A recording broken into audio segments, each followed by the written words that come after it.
Let's make an applause to the stages here. The director of the UCLA Chicano Studies Research Center, Dr. Veronica Terriquez, and our distinguished speakers. Que se oiga. I'm going to stand up because I'm so excited. I'm so excited and so thrilled to be here and thrilled to be moderating this extraordinary panel. So, as Jocelyn, also known as the voice of God, said, I'm Veronica Terriquez. I'm director of the Chicano Studies Research Center, the first woman director of the center in over 50 years. And I'm also co-founder of the Latina Futures 2050 Lab, along with Sonia Diaz, who you heard from this morning.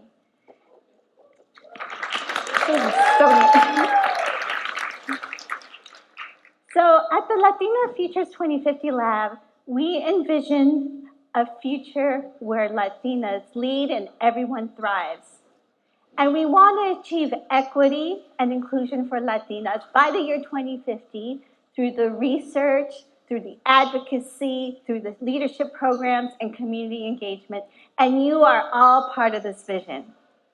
And our panelists are all part of this vision. One of the things that's really important about the lab and that we center is intersectionality. We want to make sure that we're inclusive and lift up all segments of our community. We must recognize the diversity of our community and acknowledge that some segments face marginalization, discrimination, especially from the broader society, but also within our communities. Homophobia, transphobia, anti-Blackness, anti-indigeneity exists within our communities, and we need to fight that. And we need to all band together and make sure that we are speaking and advancing the rights of the most marginalized members of our community. So today, in this very important panel, I'm so glad you're here to hear from some of our outstanding, extraordinary LGBTQ rights advocates. I'm joined here by Omar Gonzalez-Pagan, counsel at Lambda Legal, one of our leading lawyers in the country, by Bamby Salcedo, the president of the TransLatin Coalition and a local celebrity here in LA.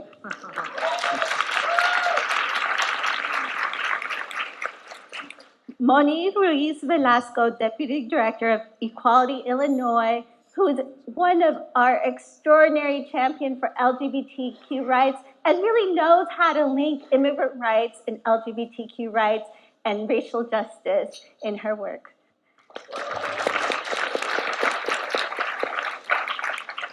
We also have Berta Esperanza Hernández-Truyol, professor at the University of Florida, Levin College of Law.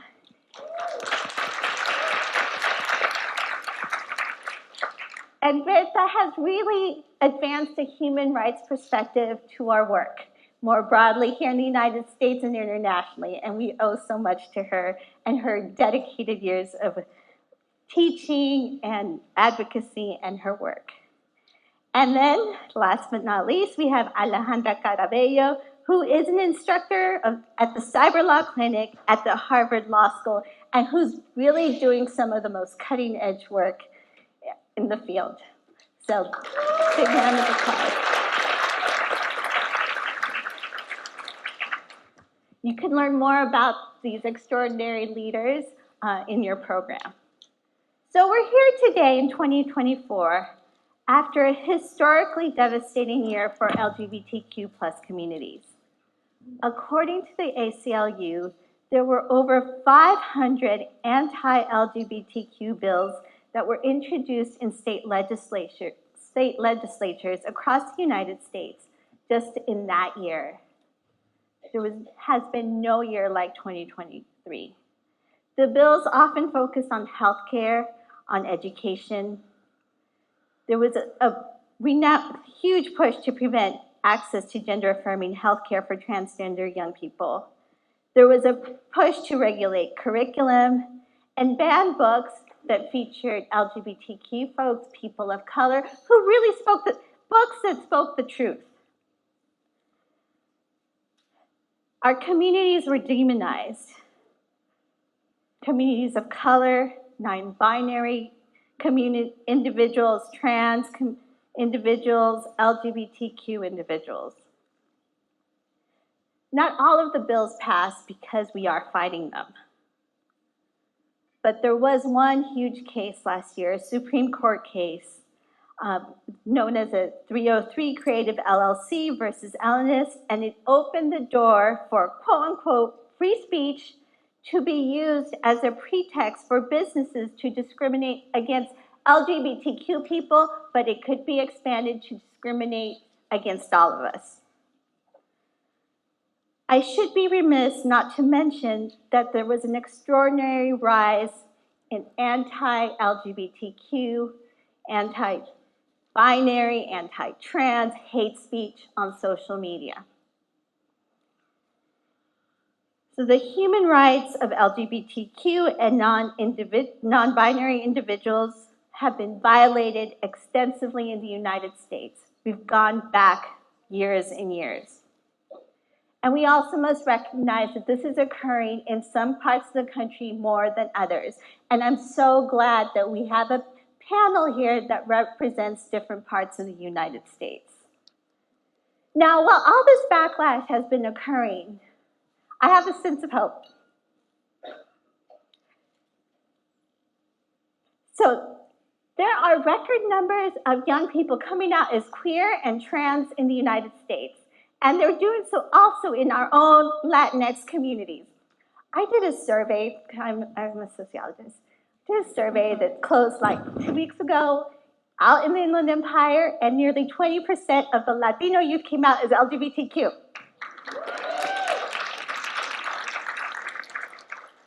And so these young people have found allies in their elders who have recognized their humanity, their family members who are open to their identities. And the LGBTQ community has incredible champions, including those who are on this panel, many of you out here in this beautiful room. There are many strong allies, and we have to continue building the allies. So there's a strong resistance within parts of the Latinx, Latina community that are fighting homophobia, transphobia, all different forms of racial injustice and sexism. And so we have to keep those struggles in mind all together as we fight for social justice for our diverse communities. Okay, so enough of my soapbox. I'm going to turn to the panel here. So the recent legislative, legal, social media, and other attacks on LGBTQ plus communities have complicated the challenges already experienced in Latina, Latinx, Latinx communities. I ask each of you to share one of the main ways in which the recent homophobic, transphobic legislative developments, including the recent Supreme Court case, have impacted you or your work with Latinx communities. And I'm going to start with Mony. Okay, thank you. It's such an honor to be on the panel here with everybody and to be invited to be here with all of you. So, like we said earlier, my name is Mony. My pronouns are she, her, ella.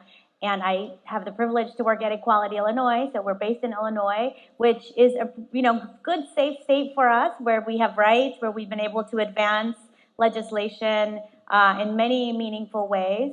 And seeing, all of these challenges that we're seeing, and we just heard about across the country, for us, this is the work I do every day, is we are seeing these attacks because we have come so far in a relatively short period of time, in our movement history.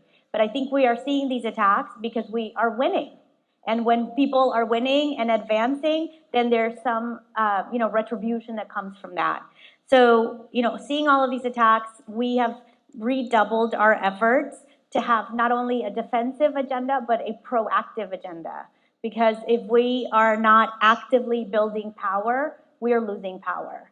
So that's a really important kind of way that we work every day, and that I get to work every day in ensuring that we're continuing to build power, that we're continuing to build visibility, particularly in Latinx, Latina spaces, and also making sure that in historically and legacy LGBT organizations, they are also seeing us as a powerful, organized Latinx community that is, that our issues and our needs are also recognized, and that we need to, fight for those, the needs and the rights of our community.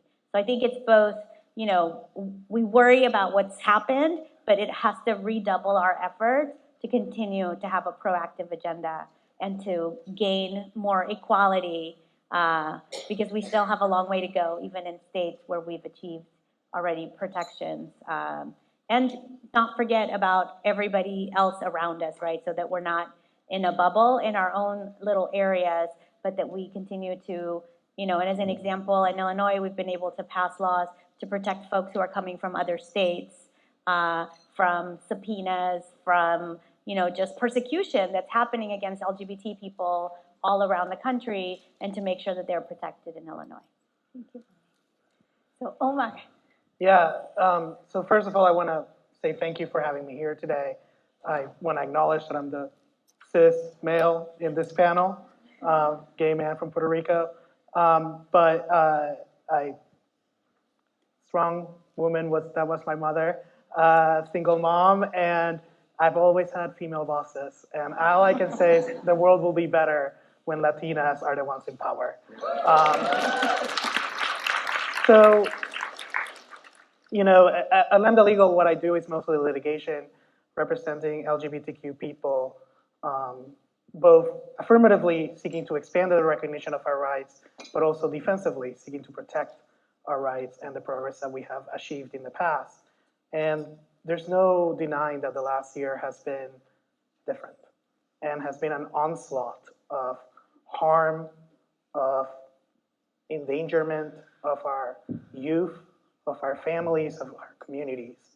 And it has created refugees within our own country, where LGBTQ people are fleeing their own homes to find a safe space for their families. So the last year has seen my work pretty much exclusively focus on access to gender-affirming medical care. And right now, Lambda Legal is involved in 7 lawsuits involving gender-affirming care bans, and then other cases involving gender-affirming care. I'm involved in 5 of those. And it's been hard work. We're going into the most difficult parts of the country when it comes to ensuring the protection of our rights. We're talking about Florida, Louisiana, Texas, and Latino families are part of the LGBTQ community. The lead plaintiff in our lawsuit in Texas is a Latino family. Most of our families proceed under pseudonyms, but I remember telling the team, don't call them John Doe. Give them a Hispanic pseudonym, please. So we represent Lázaro and Luna in this case, and they're our lead plaintiffs in Texas. And we won at the trial court, and now we're up on appeal. It's going to be argued before the Texas Supreme Court on January 30th.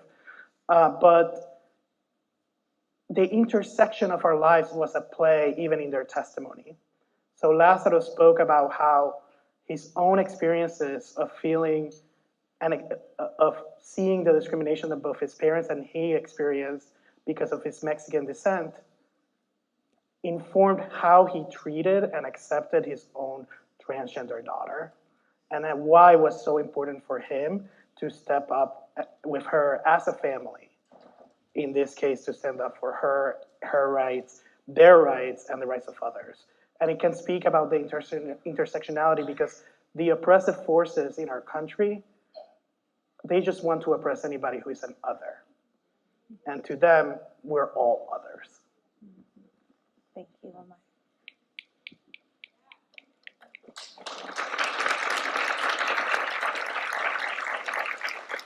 Alejandra. Yeah, this past year has been, I don't even know how to put it into words. So I'm originally from Florida, which I think has been kind of ground zero for this anti-LGBTQ epidemic. And it's gotten to the point where I don't even feel safe going home anymore to visit my family. Like I had to spend like half an hour on the phone with my grandmother, my abuela, like being like, hey, I don't feel safe coming back to Florida to visit you. Like, I could be arrested using the bathroom. Like that's where we're at right now. And it's just been taking such a personal emotional toll on me, but it's also, that's one aspect for me. But I think the other one is the professional aspect where I'm trying to monitor all of this anti-LGBTQ hate speech online and try to understand like what is going on. And so much of this was a precursor. Before I moved to the cyber law clinic at Harvard Law School, I worked at Transgender Legal Defense and Education Fund and actually co-counsel with Omar a few cases. And one of the things I was noticing was all of this stuff that was developing online, 6 months later, it would start to show up in briefing. And it would show up in the case documents as some of the arguments they were making. And I was like, this is where they're trying out their messaging. This is where they're trying out their strategy. And this is how they're building support for these kinds of policies. And this was in 2020, 2021. And then by last year, we just saw this wave where 23 states banned gender-affirming care for trans youth, passed Don't Say Gay bills, all of those things. And what really became apparent was this was just being really driven by this kind of terminally online base that was really pushing a lot of these laws. And just to demonstrate a bit of the power of this, South Carolina is in the middle of passing a ban now on gender-affirming care, and they voted down an amendment for to make it a criminal felony ban. And online influencer by the name of Riley Gaines tweeted about it. And within 2 hours, the Republicans were back in there voting to flip their votes to make it a felony ban. Like the level of just rage and power that the social media mob has right now to direct these kinds of policies is unparalleled. The same thing happened in Ohio, where the ban there was vetoed. And now they basically bullied the legislature into going into overriding a veto. And so while I always say like Twitter is not real life, I think it is still very important to monitor what's going on there because it portends a lot for not just the LGBTQ community, but as we're seeing rising attacks on DEI, on diversity initiatives, on right now I think they're just embarking on this mass dehumanization campaign against immigrants. That's what we'll be seeing in policy and legislation in months to come and the years to come. And so you have to be able to monitor that to be able to pay attention to what's going on. Thank you for sharing. Bamby. Bueno, primero que nada, quiero dar gracias a Dios por darme la oportunidad de tener un día más de vida. Quiero honrar la tierra en la cual estamos hoy en día. Estamos en la tierra de los gabrielinos y los Tangba people, o la gente Tangba. Y quiero también honrar su presencia y gracias por la oportunidad de estar aquí con ustedes. I think there's something that is important for us to recognize. Bueno, si no entendieron lo que dije de primero, pues ni modo.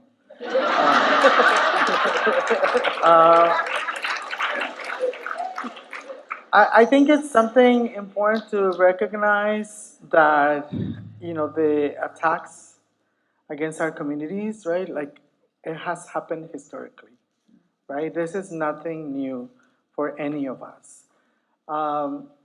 What is new is, we have different platforms, we have different ways of delivering messages, and just plain simple, right?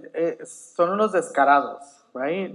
Their racism, their, marginalizing tactics and all of that is, it's a strategic, right? Like, they have a strategy, they have a well-funded movement to continue to keep us on the margins, right?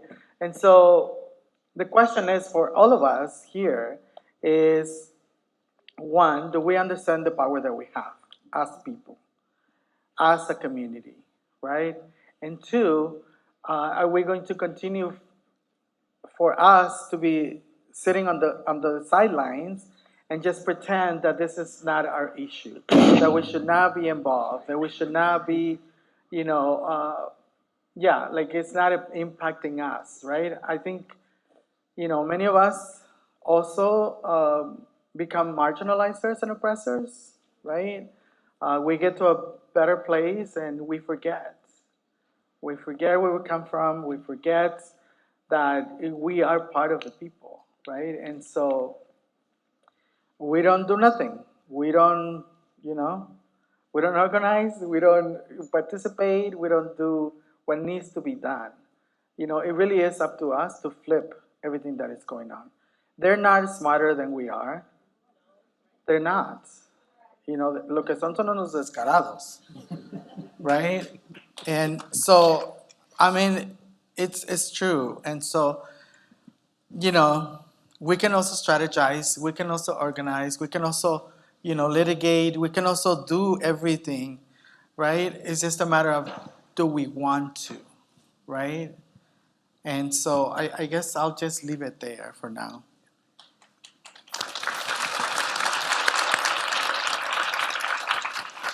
Bamby is an organizer, and now we're going to hear from Berta, who's going to share some legal analysis. I'm the educator here, and I add to the list that I support that you just gave to education. Add education to the list.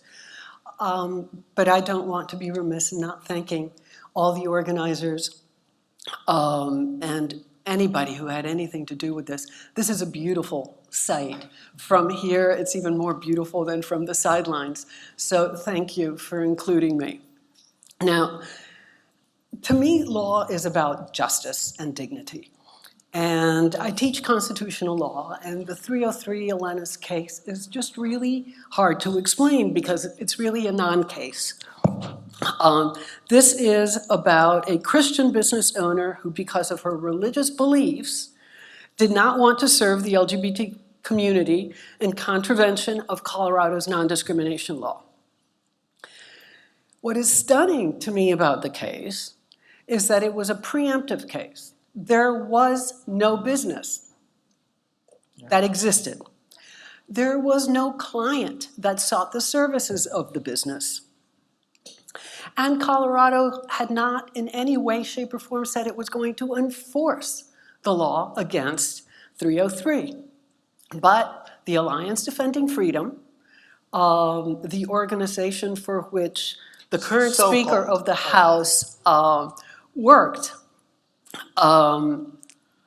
has very proudly brought a lot of the anti-LGBT legislation to the court.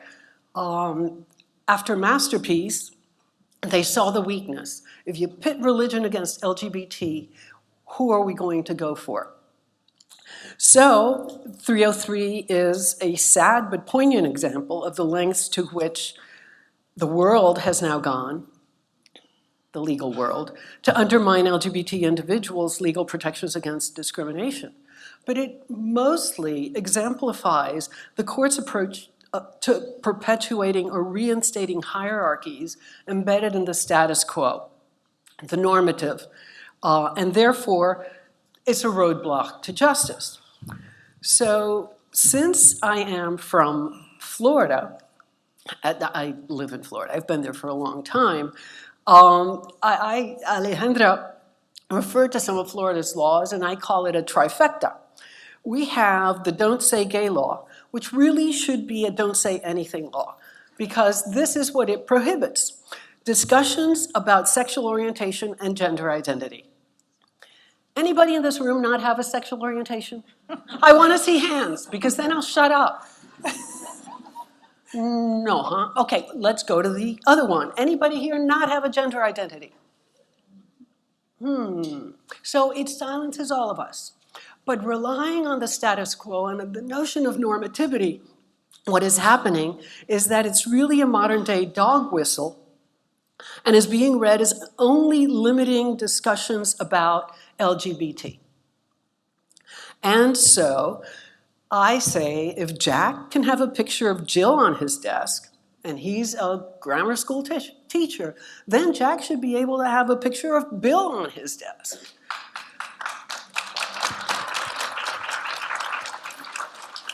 But in fact, recently a teacher was fired for using they pronouns and an MX indicator. And then we have the Stop Woke Law, because we're talking about intersectionality. And it's legislating feelings. And what it wants is for white children not to feel badly or guilt about the existence of slavery, but doesn't even think about what it's doing to Black children who are now getting taught that enslavement helped some of their ancestors because it taught them skills. And the state has banned gender-affirming care for minors and severely limited gender-affirming care regardless of age of the patient. People are leaving the state, but I am proud to be on the board of an organization. It's a litigation organization. I call it the little engine that could, that has challenged each and every single one of these laws. And the Stop Woke Law and the Don't Say Gay law at least have been enjoined with respect to higher education, so I can talk about them in my class.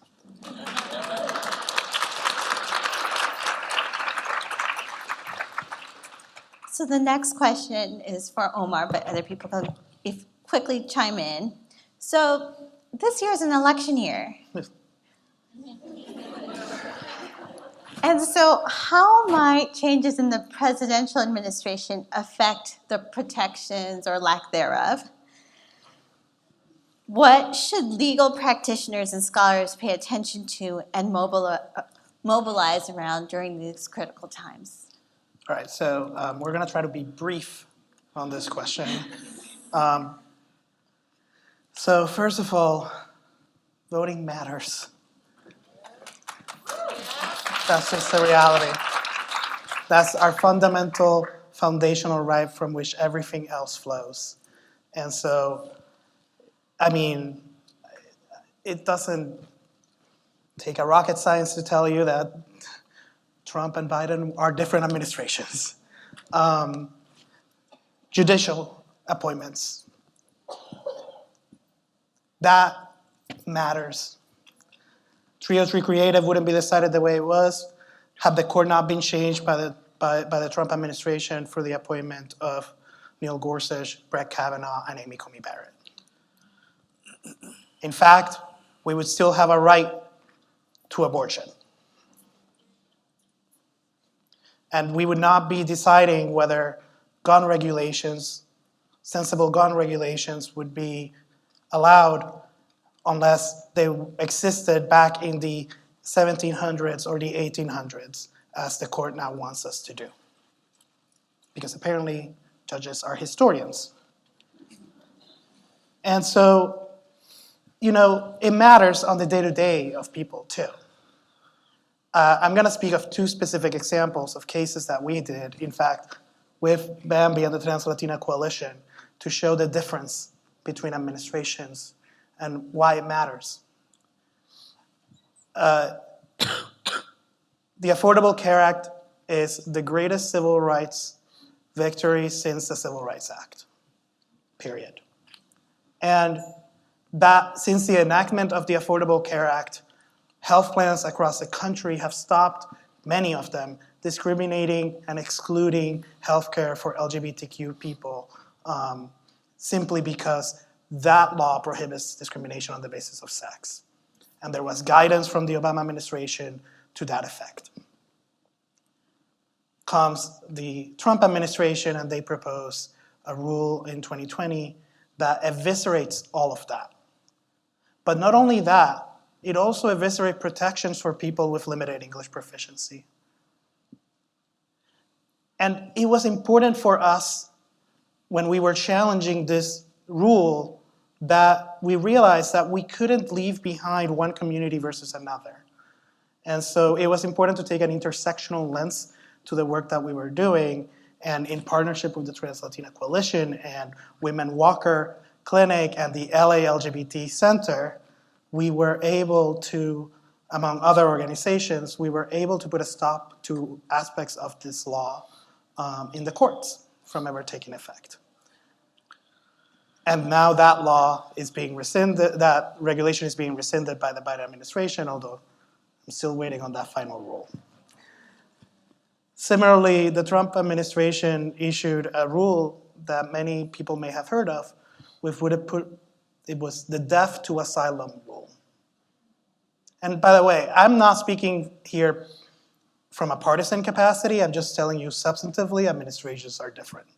These are just facts. And this rule would have eviscerated the ability of people, most people, to obtain asylum or immigration relief in our country, but particularly LGBTQ people.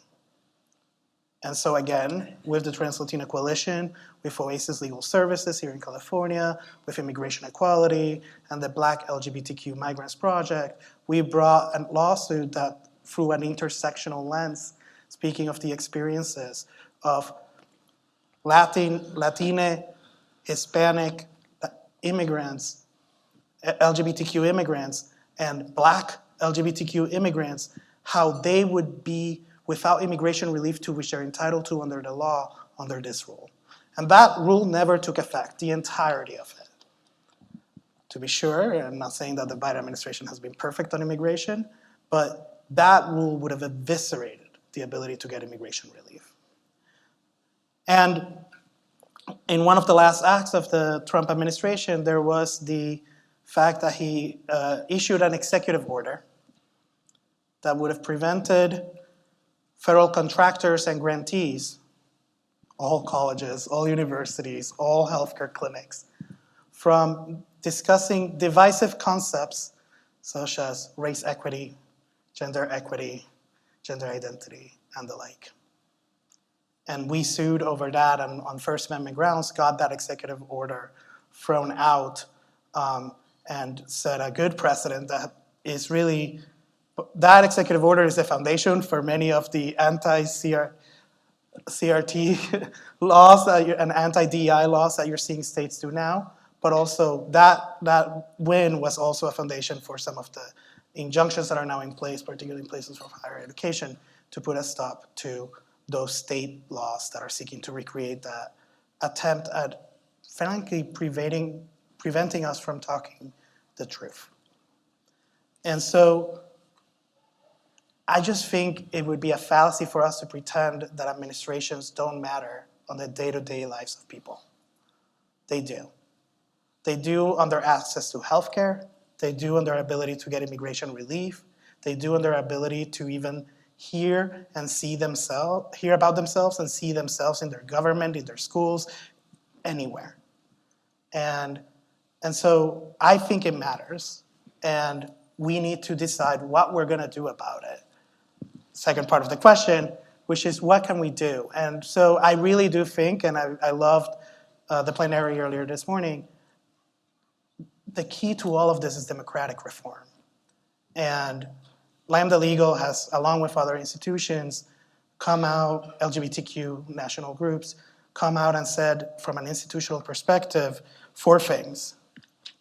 We need filibuster reform to enact voting rights laws and to reform the Supreme Court.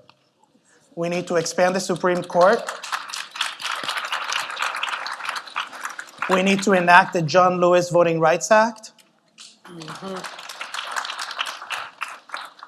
And we need to require the adoption of enforceable ethical codes for the US Supreme Court. So those are the things that we need to do. So what can we do this year? This year is about registering people, telling them that their vote matters and making sure that they get out to the polls. And then pushing on our friends, because otherwise we're not friends. Pushing on our friends to enact the reforms that we need. So, all of these legal fights that many of you have been involved in really matter. And now I want to hear a little bit from Bamby about the struggle of immigrants and asylum seekers who are LGBTQ. Could you tell us more about what this community is going through and how we might be better able to protect the most vulnerable today? Yes. So the TransLatin Coalition is now the biggest translator organization in the United States and possibly the world. And we started as an organization. So este año estamos cumpliendo nuestra quinceañera. So we're now 15 years of existence. We started in 2009 because trans women, the horrible experiences that trans women were experiencing in immigration detention specifically. And so we used to visit them and fundraise little money to put in their books, connect them to lawyers on the outside. We would pick them up and take them to social services. And we did that for about 6 years. But obviously, the issue, when Obama came into place, and I do want to say, all politicians are hypocrites. All politicians, they always tell us what we want to hear. We put them into office, and when they get into office, they forget about what they said that they are going to do. And so what we need to do is also making sure that we put our people into office, people who we believe in, people who are part of us and understand what needs to happen in order to change the corrupt system that we have. That's what we need to do, because I don't believe in the current system. Period. Yes, I mean, it's just whether Democrats or Republicans, they're all full of what. But for us as a community, we did the very first study in 2012 in collaboration with Dr. Carla Padron with the University of Minnesota, highlighting the needs and issues of trans Latina immigrants who were coming to the United States. And almost all of us, leave our countries because of the violence that we experience in our countries, right? Every year, more than 400 trans people are murdered across the world. Mexico is the second most violent country against trans women, Brazil being the first one. And then when we come here, with this idea of seeking and trying to find the American dream, we come here to find the American nightmare. Obviously, the issues are many, not just the acculturation process that happens, but also, when we're trying to save our lives, we are caged, right? We're punished for trying to save our lives. And then also the system as is set up, because of the advocacy efforts that our organization and many others have done over the years, more trans women are getting out of immigration detention, but also we come out to nothing, right? Many of them don't even have identification documents, and the system pushes us for us to engage in the street economy, which is part of the recidivism process that happens, right? We are criminalized because of who we are. We are pushed to engage in sex work, drugs, and all of that, and then many of us end up in immigration detention, prison, jail, all of that. And so obviously, why can't we have an administration that support people meaningfully, right, and intentionally with, monetary support so that people can have a good start, right? But that's not what happens. And so, the issues are many. I don't want, I wouldn't want for us to focus on the system. On lo que, on what happens, like the issues that we experience, but rather in what are the solutions. And the solutions are, for us, I think hate begins in our homes, right? And many of us, particularly in our communities, right, we're the ones who push out our own family, trans women particularly, to the streets, right? And so I think we need to learn to understand what is the concept of unconditional love. Because when it comes to us, then we're giving conditions, right? Oh, if you can be whoever you are, but don't bring it here, or don't dress up here, or don't say that you're this person, or don't tell me to call you this name, right? And then those conditions come into place, right? And so if we truly understand what unconditional love is, then we can transform the world, right? And so that's just one of the things that I can say. So the issues facing trans Latinas, Latina immigrants, and documented Latinas are a matter of life and death.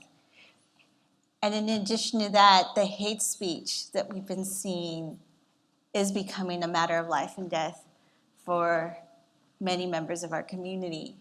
And so I was hoping, Alejandra, that you could speak a little bit to the evolving landscape on social media and other venues. There's been a rise in hate speech. So can you talk a little bit about that and how we could protect the most vulnerable? But before you answer, I'm going to need a little break. I want you to consider asking the panel questions. We might have a little bit of time at the end to ask some questions. I know we're going to be pressed for time, but if you have some burning questions, write them down on those little green cards, and somebody will come around and collect them. Okay, it's all you. Thank you. So yeah, the rise in hate speech. It's hard to fully quantify. I think the first time that I really became just alarmed, particularly towards the LGBTQ community, it's like, let's not pretend that this hasn't always existed. It always has. But I think what is different now is just the political saliency and the power that it has to actually get legislation enacted, right? We're getting the worst kinds of policies and bills enacted off of what trolls on Twitter are pushing. And it's just, it is not just bad public policy, it's not just sociopathic, it's just, it's horrific, to be honest. And so, 2 years ago, I think one of the things that really perked up my ears and was like, oh, this is gonna get really bad, was in March of 2022, when I had already started seeing certain accounts, like this Twitter account called Libs of TikTok and others, calling LGBTQ people groomers. Which is basically a way to, it's an old school, as Bamby said, nothing is ever really new. Like everything is just kind of recycled. And, LGBT people have been demonized as pedophiles, as threats to children for decades. It's what we saw in Miami in 1970. Yeah, centuries. It was what we saw in Miami in 1978. Oh my gosh, I'm forgetting her name. Anita Bryant. Yeah, Anita Bryant and her campaign. And it's one thing to see that on social media, but then it was another to see, at the time, the Governor DeSantis of Florida, his press secretary, call an openly gay state legislator a groomer. And then call the Don't Say Gay bill and say it's not really a Don't Say Gay bill, it's an anti-grooming bill. And to see an actual member of government, of administration, use that language like that and basically no pushback, I was like, okay, this is when it jumps from these kinds of the dark basement of the internet to now official policy of these state governments. And it's only gotten exponentially worse since then. And so, in the last 2 years, what we've seen is it's not gender affirming care. They start calling it, oh, you're sexually mutilating children. They say it's mutilations, castrations, all these things, and they just throw all these terms that just immediately create this immense reaction, and that's what they want, right? And the way that they would also get policy enacted in places that necessarily they couldn't get legislation through, like Florida or Texas, is they would utilize what's called networked incitement or stochastic terror. And what this means is that they would pick particular targets and hammer them online, knowing without saying to their followers, go and do something, right? That's the implicit part. So their followers would go and act and say, these people are sexually mutilating children, which in any other context would almost be a call to violence. And so that's what we saw at Boston Children's Hospital. We saw bomb threats made against a children's hospital. 2 people were federally indicted and charged for making bomb threats against hospitals. But this was not an isolated incident. We've seen dozens of bomb threats against schools. We had a bomb threat. Yeah. LGBTQ community centers, LGBTQ bars. I mean, every facet. I myself have received, not directed at me, but for whatever reason, one of the people that is doing this has CC'd me on the emails. I've received about 4 dozen bomb threats at various targets, including actual Target, the store. And Anheuser-Busch, like all of these things. And so what that does is it creates fear in who they're going after. And a lot of, particularly when they're going after children's hospitals for offering gender-affirming care to trans youth, the boards of these hospitals aren't exactly, profiles in courage. They're not wanting to stand up to this. And they're like, well, this is just, wreaking so much havoc, it's causing so much blowback, and we don't want to deal with this. And a lot of them were wanting to close up their programs even before any legislation or other things passed. And additionally, medical malpractice insurance now rates are going up so much, or it's not even being offered at all, that many community clinics are having to stop offering care simply because they can't get medical malpractice insurance. And so that part of it that's being driven online, that's just kind of randomly distributed, is part of this kind of terror campaign against the community. And they're achieving through this kind of implied threat of violence, what they can't get through policy. But in many states, they are putting this kind of threat of violence into actual law and policy. And what my worry is now is that, trans people were kind of first on that list, and immigrants in particular have always been subject to this kind of thing, but the kinds of things that I've been seeing just in the last 2 or 3 weeks online about immigrants, immigration, and the kind of dehumanizing rhetoric, and then the kinds of attacks now where simply a photo on that Southwest Airlines posted a photo of an all-female flight crew. They wanted to celebrate that they had an all-female flight crew, which doesn't happen very often. And the entire online far right lost its mind and started saying this is going to get people killed. It just was so, the misogyny and the racism was just so, the mask is off. And so those tactics that we've seen harnessed against trans people over the last 2 or 3 years, and to be frank, have been harnessed against abortion providers and others for decades, are now being utilized on broader institutions in society. We're starting to see this, I teach at Harvard. We saw this at Harvard, a massive campaign against the first Black president of Harvard. And basically what they do is they go around and try to enact change because they otherwise can't get this done through policy. And so this kind of hate speech, this online networked harassment, these terror campaigns, they're becoming basically now a fact of life. And if we don't learn how to counter them and how to implement policies to protect people's privacy, to crack down on false bomb threats and swatting attempts, this is only going to get worse because it's not just children's hospitals, it's election officials, it's education officials, it's school boards, it's public health officials. It is corroding democracy from the inside out. And if we don't do something about it, we're going to wake up and not have a democracy anymore. This is terrifying. So, Berta, give us a little bit of hope. I will. I am going to preface it by, it's an area in which culture matters, and culture matters a lot. For example, in Africa, there's a huge range of policies regarding SOGI. On the one hand, South Africa has probably the most progressive constitution in the world with explicit prohibitions against discrimination on the grounds of sexual orientation or gender identity in the entire world.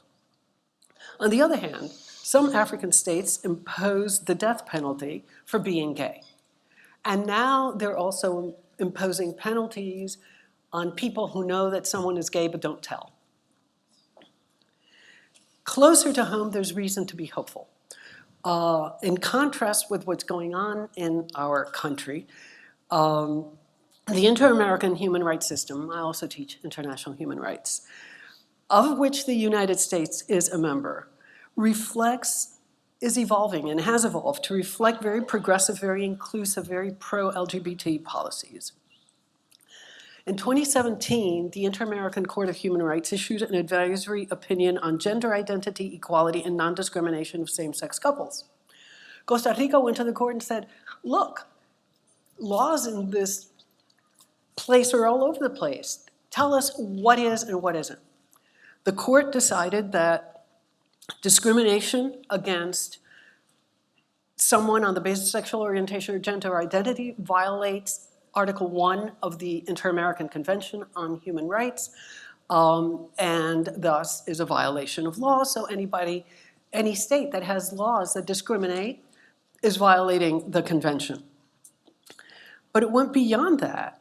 It said that the right to freedom of expression protects the outward manifestation of one's gender identity. The right to due process, these are all rights in the convention, requires gender-affirming legal process, that is to provide name changes and gender identification changes in official documents. The right to life and the right to private and family life extends to same-sex couples, rights to family life, which includes not only the benefits of marriage, but also testamentary succession, inheritance, and property rights. And I love this one. The court found that alternative legal mechanisms for marriage, such as civil unions, are insufficient to attain equality because they are inherently different and constitute discrimination on the basis of sexual orientation. It recognized the influence of culture and religion on the attitudes of the countries that led to the laws, but said clearly, sorry, but religious beliefs cannot be ground to deny human dignity. Following the decision, there have been massive changes in the laws of the states in the region. We're not still in full equality and legally, and not quite socially, economically, and culturally, but I think it's a step in the right direction. When we have the Inter-American Court on Human Rights say what it said, including with respect to marriage and the role of religion and culture, I think there's a source of hope. Thank you. So Mony, we have a room full of Latina policy advocates, lawyers, and law students here today. So what advice do you have for all of these beautiful people in the room on how they can show up to meet today's challenges facing LGBTQ plus and non-binary Latinx populations? Yeah, well, I want to start us just with a quote that's one of my favorite quotes. I have it taped up, and I always look at it and remember. And it's by Audre Lorde, who is a queer Black poet and activist and advocate and amazing writer. And she said, the master's tools will never dismantle the master's house. And I think, I know we're in a room full of lawyers and, professors and people who work with, organizers, people who work within institutions. But I think to Bamby's point, the system itself was not built for us. The system itself was built to keep us marginalized. And so we can't just rely on kind of the status quo and what is there in order to break it and change it so that it works for us and for our communities. So what do we have to do then? I think we use the tools that we have, right? And we use them in a way that maybe they weren't intended to be used. We use them working across our communities. We use them by combining organizing and advocacy and litigation to change and to challenge the existing, systems that are in place. We make sure we are talking to our families about this because, particularly for us, our families matter so much. And we need to make sure that our families who love us and support us are not voting for people who will deny our dignity. So we need to organize our blocks, we need to be at our schools, and we need to vote for people who can vote. And for people who can't vote, we need to make sure they're getting their friends and families who can vote out to vote.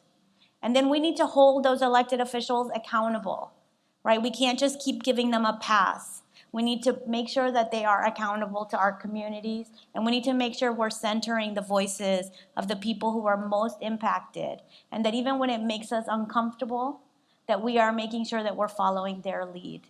So organize, stay connected to your community, make sure you're listening to people who are impacted, and making sure that we are working across all of our issues, because we were talking about this before the panel, every issue is an LGBT issue. LGBT people are disproportionately impacted by every issue that is out there. And if we are not ensuring that we have LGBT people in positions of power, that they are part of your boards, that they are part of your leadership, then we are not always centering those issues in our work. So there is a lot that we can do together, whether you yourself identify as LGBTQ or not. It's the largest growing segment of the LGBTQ community. So I can guarantee you that whether it's open or not, there are LGBTQ people in every community, no matter where you are, in every family, and we need to make sure that we are honoring and that we are ensuring that they are able and that we are all able to live with dignity and with more equality that hasn't always existed. So there's a lot to do to continue to fight, and I think you've heard a lot from everyone up here of all the different ways that we have to fight to challenge the systems that are out there. Thank you.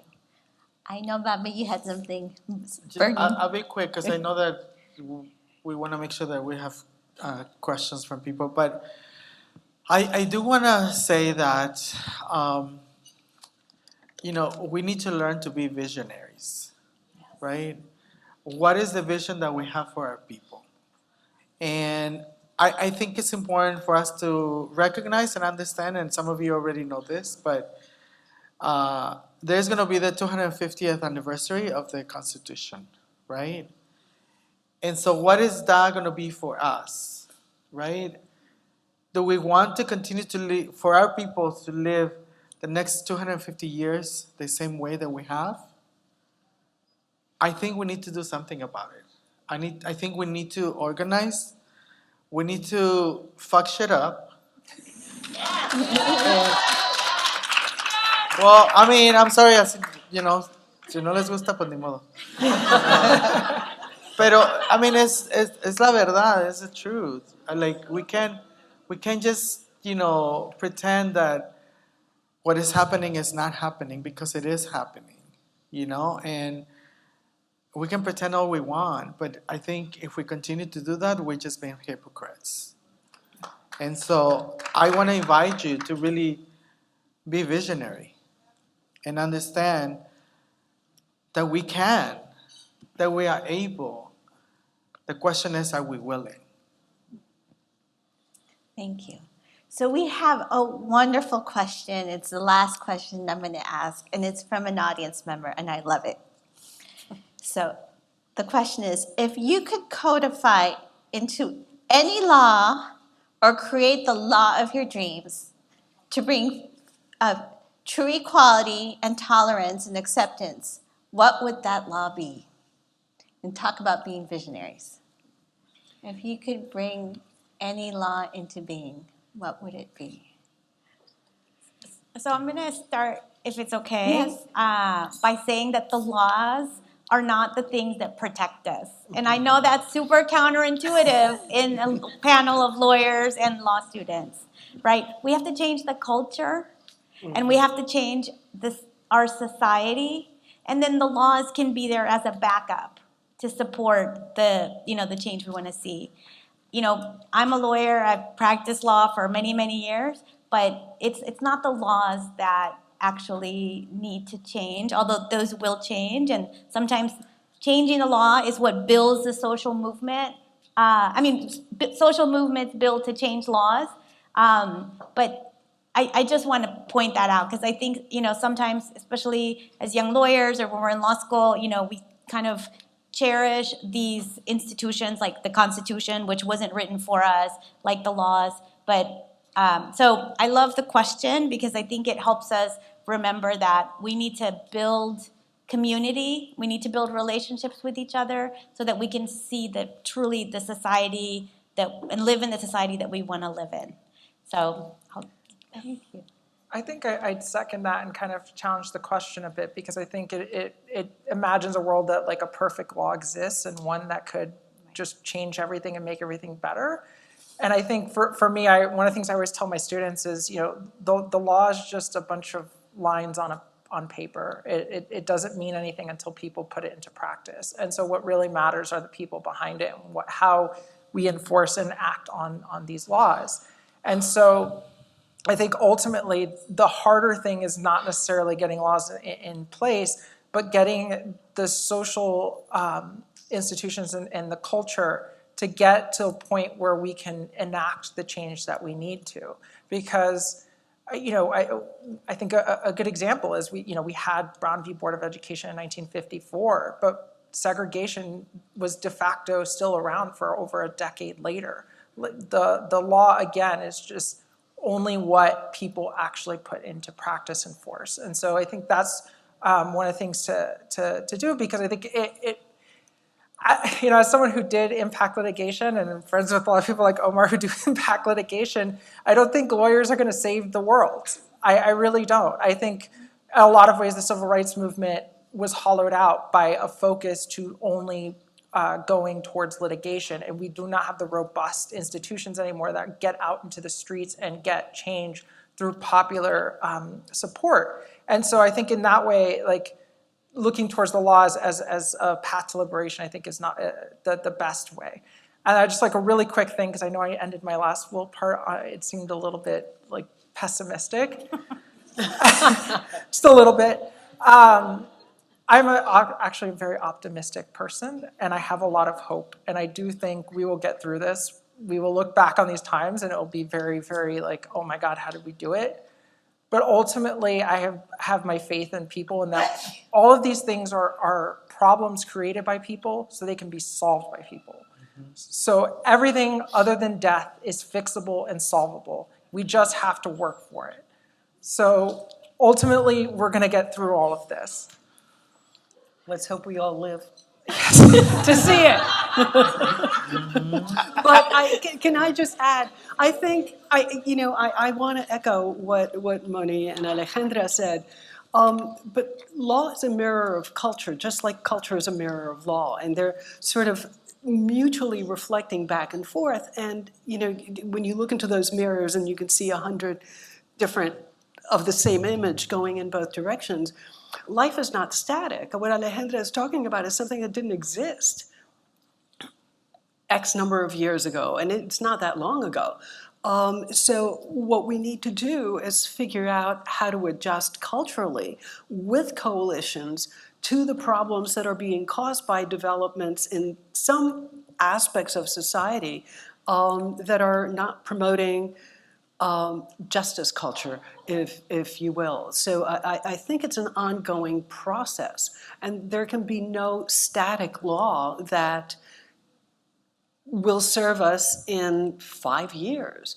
We need to have a living concept of the legal system so that we can adjust to whatever comes up. So I will agree in part and dissent in part. I think both the law, the courts, and our Constitution are incredibly powerful. They can be used for good or they can be used for bad. But they hold power. And it would be to our detriment to say, this is not enough or we're not going to use this. I think the battle for equality, for dignity, for equity, for people is multifaceted, and there are multiple aspects and fronts that we need to be working on, whether it's organizing in our homes, with our families, whether it's in our communities, whether it is in the courtroom, whether it's in our schools. All of that is work that needs to be done. But it's still you need all the pieces. And I will say that impact litigation is called impact litigation for a reason. It has a societal impact. We are seeing a horrible backlash right now towards LGBTQ rights. But I will die on the hill that says that decisions like Obergefell and Lawrence v. Texas moved the needle towards LGBTQ equality in our country. And those were achieved through the promise of equality and dignity that is inherent in our Constitution. And just because I love answering questions directly when I'm in the courtroom, to answer the question, I would love an amendment that says that no state can pass a law that is an affront to the dignity and personhood of any individual. And that would be the first mention of dignity in the Constitution.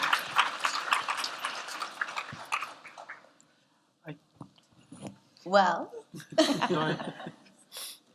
I think that we can envision a society where we're organizing, we're building a culture that is inclusive, that promotes well-being, good health, rights for everybody, and also has laws to back it up. So I want to thank this incredible panel for their time, for their wisdom, and I want to thank the audience for being such wonderful participants and listeners here. So let's give everybody a round of applause.